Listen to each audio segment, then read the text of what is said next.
I'm Alex with Storyline Travel.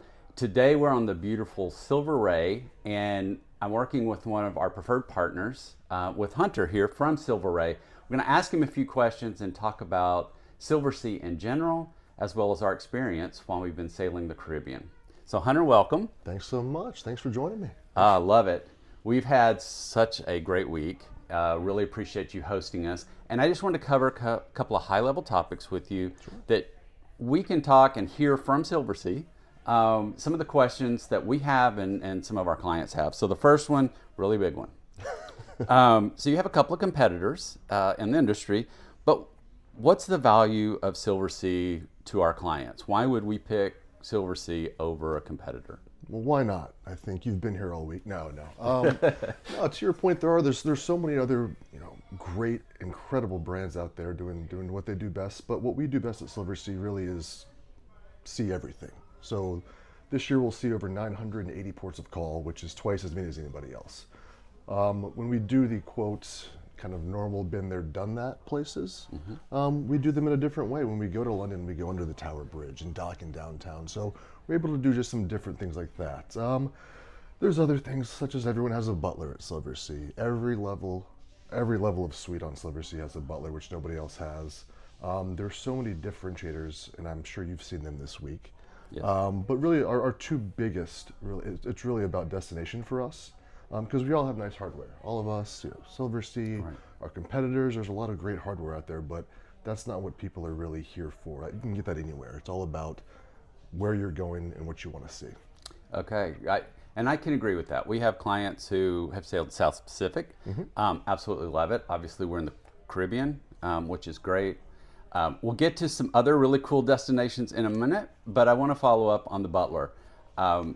That's one that we weren't even sure what we were going to do with the Butler, and he has been absolutely amazing, helping us out. We sail with three, which folks know about us, and it's been so seamless. They've taken care of all three of us, I would say equally, but actually gone above and beyond. I'm going to add a third one to you. Okay. As someone who's been on and experienced these different lines, is the focus of the crew on us. I mean, it wasn't even the first day. We had 2 or 3 crew members who were mentioning us by name. Lots of engaging entertainment on a small group level that, if we don't show up to a certain event, maybe a trivia or whatever, we're asked, where were you? We missed you today, right? They know us. They really go out of their way to engage with us. It's not that the others don't, but this is at a level that you can see from Silversea leadership that they really, really stress, get to know the clients and see what their benefits are and service. Now I can't go to Arts Cafe without saying, oh, cappuccino, okay, let me get that. Whether it's morning or evening, I know I'm not supposed to do it in the evening, but I do. But they know our Absolutely. drinks. And that was from day one. I mean, I'm just impressed by that. Absolutely. Yes, that is sort of a mandate we have at Silversea, but it's also their personality. We're not hiring people to bring them in to force them to do this. This is what they want to do. They enjoy this. We take very good care of our staff here.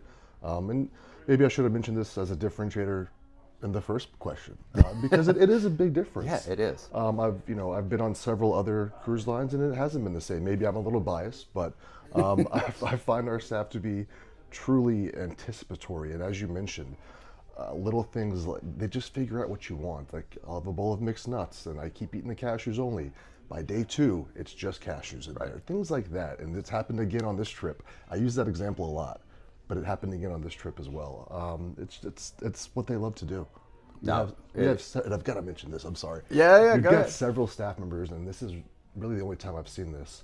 We have 4 that I know of that have been here with Silversea for 30 years on this ship alone. Very impressive. And that says a lot about us, and I love that. So Yeah, absolutely. No, that's great. Okay, kind of going off on that a little bit, what would you say the typical age or crowd is for a Silversea sailing? a lot of variables. It's going to be. Let's start with length of voyage. The longer, I feel like it's going to be close to retired or those that can work remote. Age, I mean, as you've seen on this ship, we've got 30s, 40s, 50s, 60s, 70s, 80s, 90s, sometimes up to the hundreds. Those that want to get out there and go still. Typical though, I'd say 60s that's our median and average age right there.